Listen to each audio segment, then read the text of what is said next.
Welcome to this home of worship, of people seeking justice and people seeking the deeper truth which can sustain us. Our service this morning is in honor of Martin Luther King Jr. Day, which is tomorrow. Reverend King has become a symbol of social justice, striving for equality and freedom. And we thought it would be enlightening to hear from him in his own words. He was an organizer, an intellectual, and really at heart, a preacher. So what does it mean to read these words in 2025? Most of this writing is from 60 years ago, and so I'm sure there's going to be a word or a turn of phrase that doesn't translate too well into the way we speak today or the way that we normally speak in our UU congregation. I hope that you won't let that distract you. Because the amazing thing that I found as I read through these readings was that how much of it still speaks to me today, how much of it is relevant. His insights and observations about the humanity in our modern world are still relevant to what we face today. His message for how we approach our continuing struggles for genuine prosperity are clear. And it's not that nothing has changed since 1965. Reverend King always praised the progress that is being made every day. It's just that this progress has allowed us to see deeper and push towards real justice. So in the interest of time, some of our readings are excerpted and edited down from the originals, but there are links to the source material in your acorn. So I just, as an academic, I need to have my citations. And so we honor a man who brought together a generation of people to make the world a better place. And we listen to him because that struggle continues.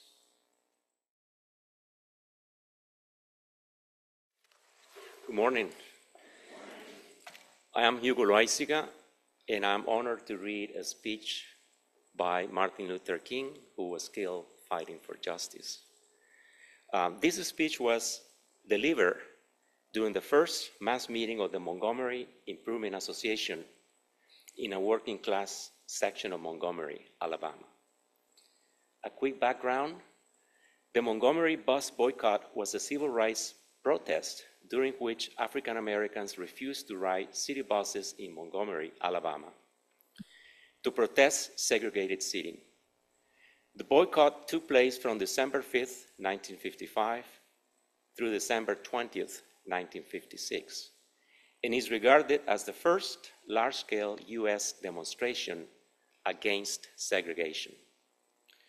4 days before the boycott began, Rosa Parks, an African-American woman, was arrested and fined for refusing to yield her bus seat to a white man.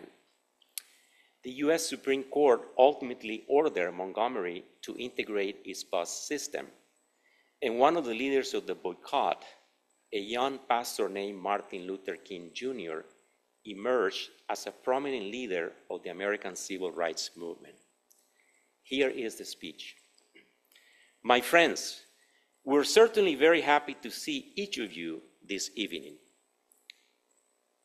We're here this evening for serious business. We're here because first and foremost, we're American citizens, and we are determined to apply our citizenship to the fullness of its meaning. We're here also because of our love for democracy, because of our deep-seated belief that democracy transformed from thin paper to thick action is the greatest form of government on earth. But we're here in a specific sense because of the bus situation in Montgomery. We're here because we're determined to get the situation corrected. This situation is not at all new. The problem has existed for over endless years. For many years now, Negroes in Montgomery and in so many other areas have been inflicted with the paralysis of crippling fears on voices in our community. On so many occasions, Negroes have been intimidated and humiliated and oppressed because of the sheer fact that they were Negroes. I don't have time this evening to go into the history of these numerous cases. Many of them now are lost in the thick fog of oblivion, but at least one stands before us now with glaring dimensions. Just the other day, just last Thursday, to be exact, one of the finest citizens in Montgomery was taken from a bus and carried to jail and arrested because she refused to get up to give her seat to a white person. Mrs. Rosa Parks is a fine person, and since it had to happen, I'm happy that it happened to a person like Mrs. Parks, for nobody can doubt the boundless outreach of her integrity. Nobody can doubt the height of her character. Nobody can doubt the depth of her Christian commitment and devotion to the teaching of Jesus. And I'm happy it happened to a person that nobody can call a disturbing factor in the community. Mrs. Parks is a fine Christian person, unassuming, and yet there is integrity and character there. And just because she refused to get up, she was arrested. And you know, my friends, there comes a time when people get tired of being trampled over by the iron feet of oppression. There comes a time, my friends, when people get tired of being plunged across the abyss of humiliation, where they experience the bleakness of nagging despair. There comes a time when people get tired of being pushed out of the glittering sunlight of life's July and left standing amid the piercing chill of an alpine November. There comes a time. We're here this evening because we're tired now. And I want to say that we are not here advocating violence. We have never done that. I want it to be known throughout Montgomery and throughout this nation that we are a Christian people. We believe in the Christian religion. We believe in the teaching of Jesus. The only weapon that we have in our hands this evening is the weapon of protest. That's all. And certainly, this is the glory of America, with all of its faults. This is the glory of our democracy. If we were incarcerated behind the iron curtains of a communistic nation, we couldn't do this. If we were dropped in the dungeon of a totalitarian regime, we couldn't do this. But the great glory of American democracy is the right to protest for right. My friends, don't let anybody make us feel that we are to be compared in our actions with the Ku Klux Klan or with the White Citizens Council. There will be no crosses burned at any bus stops in Montgomery. There will be no white persons pulled out of their homes and taken out on some distant road and lynched for not cooperating. There will be nobody among us who will stand up and defy the Constitution of this nation. We only assemble here because of our desire to see right exist. My friends, I want it to be known that we are going to work with grim and bold determination to gain justice on the buses in this city. We, the disinherited of this land, we who have been oppressed so long and tired of going through the long night of captivity, and now we're reaching out for the daybreak of freedom and justice and equality. May I say to you, my friends, as I come to a close, that we must keep God in the forefront. Let us be Christian in all of all our actions. But I want to tell you this evening that it is not enough for us to talk about love. Love is one of the pivotal points of the Christian faith. There is another side called justice, and justice is really love in calculation. Justice is love correcting that which revolts against love. As we stand and sit here this evening, and as we prepare ourselves for what lies ahead, Let us go out with a grim and bold determination that we're going to stick together. We're going to work together right here in Montgomery. When the history books are written in the future, somebody will have to say, there lived a race, a black people, a people who had the moral courage to stand up for their rights. And thereby, they injected a new meaning into the veins of history and of civilization. And we're going to do that. God grant that we will do it before it is too late. Thank you.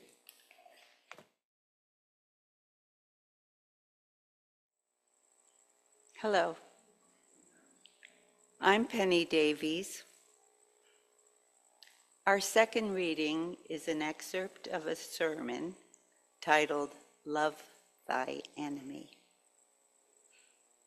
given November 17th, 1957, at the Dexter Avenue Baptist Church in Montgomery, Alabama. This is a theme that Reverend King spoke about many times. So I want to turn your attention to this subject, loving your enemies. It's so basic to me because it is a part of my basic philosophical and theological orientation, the whole idea of love, the whole philosophy of love. In the 5th chapter of the Gospel, as recorded by St. Matthew, we read these very arresting words flowing from the lips of our Lord and Master. Ye have heard that it has been said, Thou shalt love thy neighbor and hate thine enemy. But I say unto you, love your enemies, bless them that curse you, do good to them that hate you, and pray for them that despitefully use you, that ye may be the children of your Father which is in heaven. Certainly, these are great words, words lifted to cosmic proportions, and over the centuries, many persons have argued that this is an extremely difficult command. Many would go so far as to say that it just isn't possible to move out into the actual practice of this glorious command. They would go on to say that this is just additional proof that Jesus was an impractical idealist who never quite came down to earth. So the arguments abound. But far from being an impractical idealist, Jesus has become the practical realist. The words of this text glitter in our eyes with a new urgency.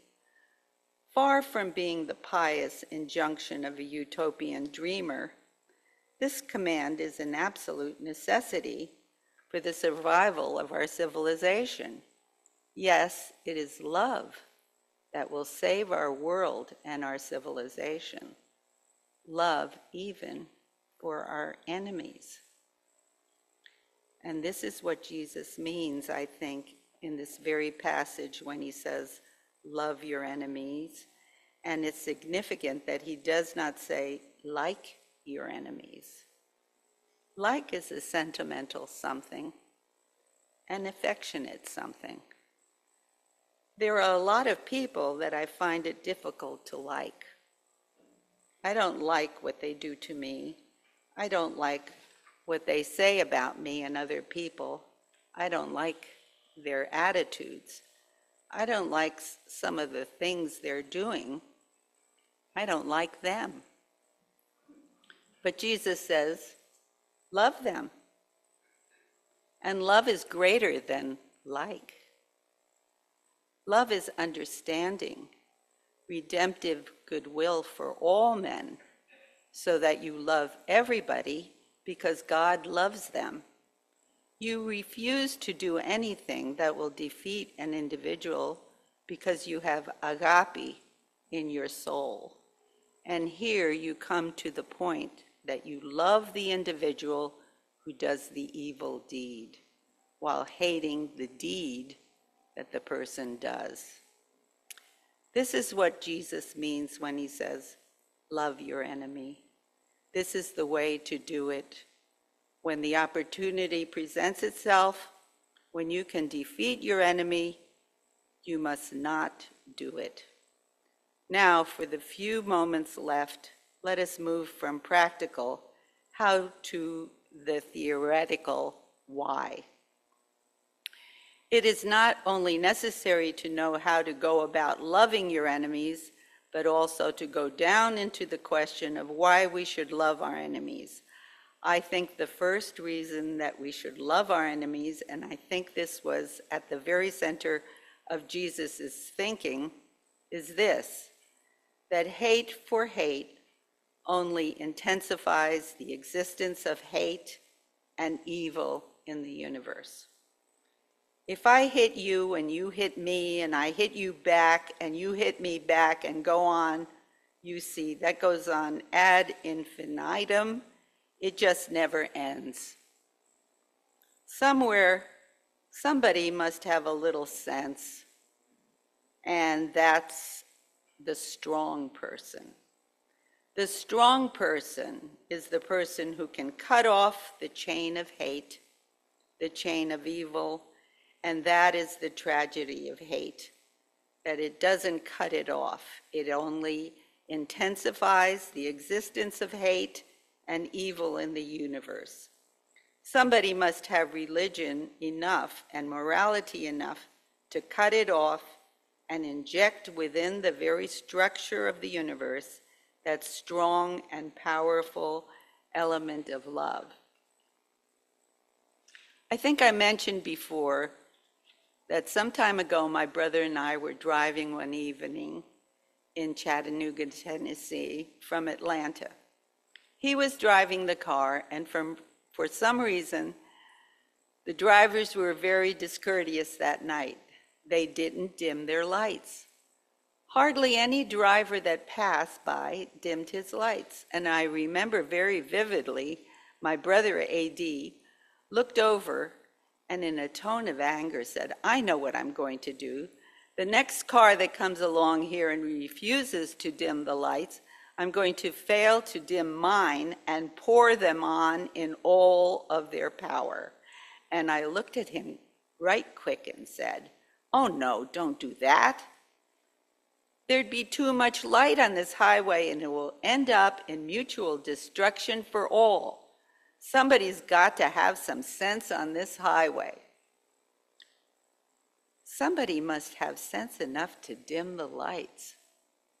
And that is the trouble, isn't it?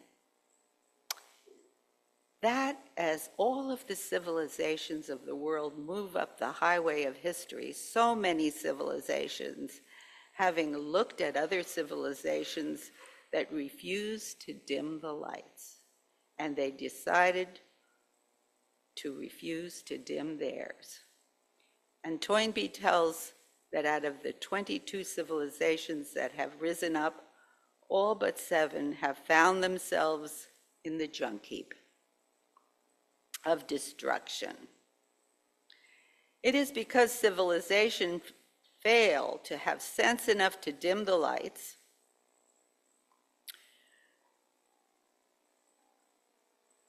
and to turn on the beautiful and powerful lights of love in this world, the whole of our civilization will be plunged into the abyss of destruction, and we will all end up destroyed because nobody had any sense on the highway of history.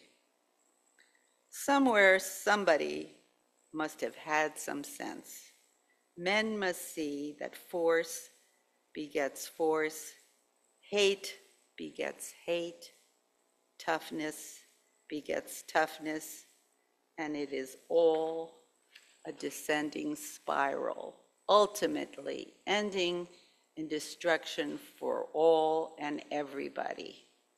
Somebody must have sense enough and morality enough to cut the chain of hate and the chain of evil in the universe. And you do that by love. Thank you.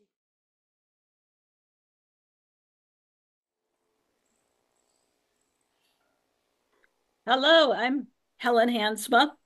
This reading is from a lecture given by Reverend King in 1964 on the occasion of his acceptance of the Nobel Peace Prize.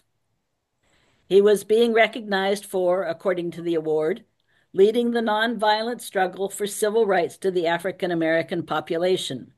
And Dr. King says, this evening, I would like to use this lofty and historic platform to discuss what appears to me to be the most pressing problem confronting mankind today. Modern man has brought this whole world to an awe-inspiring threshold of the future. He has reached new and astonishing peaks of scientific success. He has produced machines that think and instruments that peer into the unfathomable ranges of interstellar space. He has built gigantic bridges to span the seas and gargantuan buildings to kiss the skies. His airplanes and spaceships have dwarfed distance, placed time in chains, and carved highways through the stratosphere. This is a dazzling picture of modern man's scientific and technological progress. Yet, in spite of these spectacular strides in science and technology, and still unlimited ones to come, something basic is missing.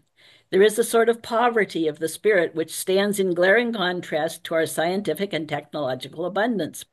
The richer we have become materially, the poorer we have become morally and spiritually. We have learned to fly the air like birds and swim the sea like fish, but we have not learned the simple art of living together as brothers. Every man lives in two realms, the internal and the external. The internal is that realm of spiritual ends expressed in art, literature, morals, and religion. The external is that complex of devices, techniques, mechanisms, and instrumentalities by means of which we live. Our problem today is that we have allowed the internal to become lost in the external. We have allowed the means by which we live to outdistance the ends for which we live. So much of modern life can be summarized in that arresting dictum of the poet Thoreau. Improved means to an unimproved end.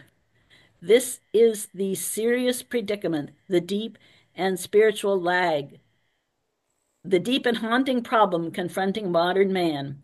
If we are to survive today, our moral and spiritual lag must be eliminated. Enlarged material powers spell enlarged peril if there is not proportionate growth of the soul. When the without of man's nature subjugates the within, dark storm clouds begin to form in the world. This problem of spiritual and moral lag, which constitutes modern man's chief dilemma, expresses itself in three larger problems which grow out of man's ethical infantilism. Each of these problems, while appearing to be separate and isolated, is inextricably bound to the other.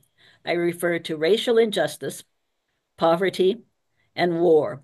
The first problem that I would like to mention is racial injustice. The struggle to eliminate the evil of racial injustice constitutes one of the major struggles of our time. The present upsurge of the Negro people of the United States grows out of a deep and passionate determination to make freedom and equality a reality here and now. In one sense, the civil rights movement in the United States is a special American phenomenon which must be understood in the light of American history and dealt with in terms of the American situation. But on another and more important level, what is happening in the United States today is a relatively small part of a world development. We live in a day, says the philosopher Alfred North Whitehead, when civilization is shifting its basic outlook, a major turning point in history where the presuppositions on which society is structured are being analyzed, sharply challenged, and profoundly changed. All over the world, like a fever, the freedom movement is spreading in the widest liberation in history. The great masses of people are determined to end the exploitation of their races and land. They are awake and moving toward their goal like a tidal wave. You can hear them rumbling in every village street, on the docks, in the houses, among the students, in the churches, and at political meetings. Historic movement was for several centuries that of the nations and societies of Western Europe, out into the rest of the world in conquest of various sorts. That period, the era of colonialism, is at an end. East is meeting west. The earth is being redistributed. Yes, we are shifting our basic outlooks. Let me not leave you with a false impression. The problem is far from isolated. We still have a long, long way to go before the dream of freedom is a reality. To put it figuratively in biblical language, we have left the dusty soils of Egypt and crossed a Red Sea whose waters had for years been hardened by a long and piercing winter of massive resistance. But before we reach the magnetic shores of the Promised Land, there is a frustrating and bewildering wilderness ahead. We must still face prodigious hilltops of opposition and gigantic mountains of resistance. But with patient and firm determination, we will press on until every valley of despair is exalted to new peaks of hope, until every mountain of pride and irrationality is made low by the leveling process of humility and compassion, until the rough places of injustice are transformed into a smooth plain of equality of opportunity, and until the crooked places of prejudice are transformed by the straightening process of bright-eyed wisdom. Thank you.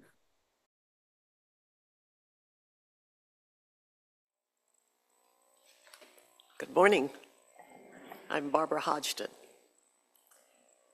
Our final reading is from a speech given by Martin Luther King at the AFL-CIO 4th Constitutional Convention in Miami Beach, Florida, on December 11, 1961. It echoes many of the motifs of his famous speech from the March on Washington. To the speech now. This will be the day when we shall bring into full realization the dream of American democracy, a dream yet unfulfilled, a dream of equality of opportunity, of privilege and property widely distributed, a dream of a land where men will not take necessities from the many to give luxuries to the few, a dream of a land where men will not argue that the color of a man's skin determines the content of his character. A dream of a nation where all our gifts and resources are held not for ourselves alone, but as instruments of service for the rest of humanity. The dream of a country where every man will respect the dignity and worth of human personality. That is the dream. As we struggle to make racial and economic justice a reality, let us maintain faith in the future. At times we confront difficult and frustrating moments in the struggle to make justice a reality, but we must believe somehow that these problems can be solved. There's a little song we sing in the movement taking place in the South. It goes like this. We shall overcome. We shall overcome. Deep in my heart, I do believe we shall overcome. And somehow, all over America, we must believe that we shall overcome and that these problems can be solved, and they will be solved. Before the victory is won, some of us will have to get scarred up, but we shall overcome. Before the victory of justice is a reality, some may even face physical death. But if physical death is the price that some must pay to free their children and their brothers from a permanent life of psychological death, then nothing could be more moral. Before the victory is won, some more will have to go to jail. We must be willing to go to jail and transform the jails from dungeons of shame to havens of freedom and human dignity. Yes, before victory is won, some will be misunderstood. Some will be dismissed as dangerous rabble-rousers and agitators. Some will be called Reds and communists merely because they believe in economic justice and the brotherhood of man. But we will overcome. I am convinced that we shall overcome because the arc of the moral universe is long, but it bends towards justice. We shall overcome because Carlyle is right. No lie can live forever. We shall overcome because William Cullen Bryant is right. Truth crushed to the earth will rise again. We shall overcome because James Russell Lowell is right. Truth forever on the scaffold, wrong forever on the throne. Yet that scaffold sways the future. And so if we go out with this faith and with this determination to solve these problems, we will bring into being that new day and that new America. When that day comes, the fears of insecurity and the doubts clouding our future will be transformed into radiant confidence, into an abiding moral balance, where the brotherhood of man will be undergirded by a secure and expanding prosperity for all. Yes, this will be the day when all God's children, black men and white men, Jews and Gentiles, Protestants and Catholics, will be able to join hands all over this nation and sing in the words of the old Negro spiritual, "Free at last, free at last. Thank God Almighty, we are free at last."